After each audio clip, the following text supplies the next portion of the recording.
Konnichiwa minasan, for today's video, this is a day in my life as a 24-year-old stay-at-home mom living in Japan. Today is October 7, 2024, Monday. Bago nga lang nagbukas ang City Hall at nandito na nga kami. Kukuha kami ng mga requirements para nga sa pagpaparenew ng visa ni Ethan. Memorize na rin namin yung mga kakailangan at nakailan na nga rin kami nagpaparenew. Nung Friday pa lang alam ko na expired ang visa ni Ethan. At dahil hindi nga agad namin maasikaso dahil Sabado at Linggo sarado sila, inasikaso namin kaagad ngayon na Monday.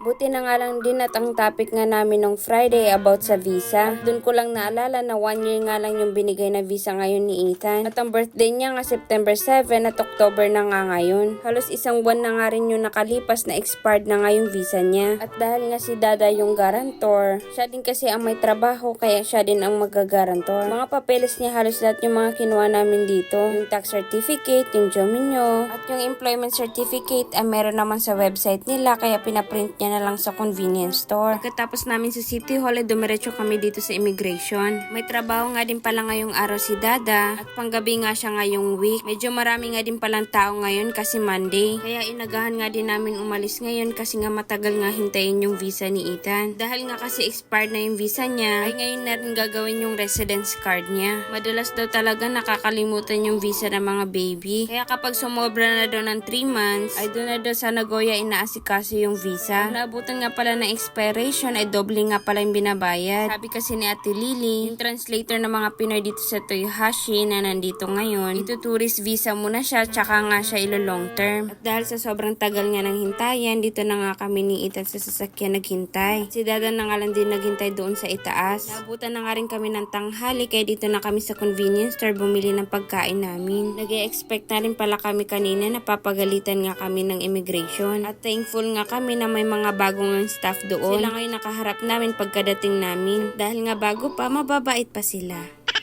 Charot lang. Nagbento na nga lang din ako na fried chicken nga ang ulam. At kumuha na rin ako ng mango smoothie para naman healthy. Pinabili na nga rin pala kami ng stamp at dumiretso lang kami dito sa 7-Eleven. Kakain na lang muna kami at matagal-taga pa nga hintayin yung visa. Nakatulog na nga din si Dada kakahintay doon sa itaas at sa sasakyan lang kami ni Ethan naghintay. Ipamimigay ko nga pala yung iPhone 7 na to at nasa comment section nga yung rules kung sino pagbibigyan ko nito. And that's for today's video. Thank you for watching. Matane!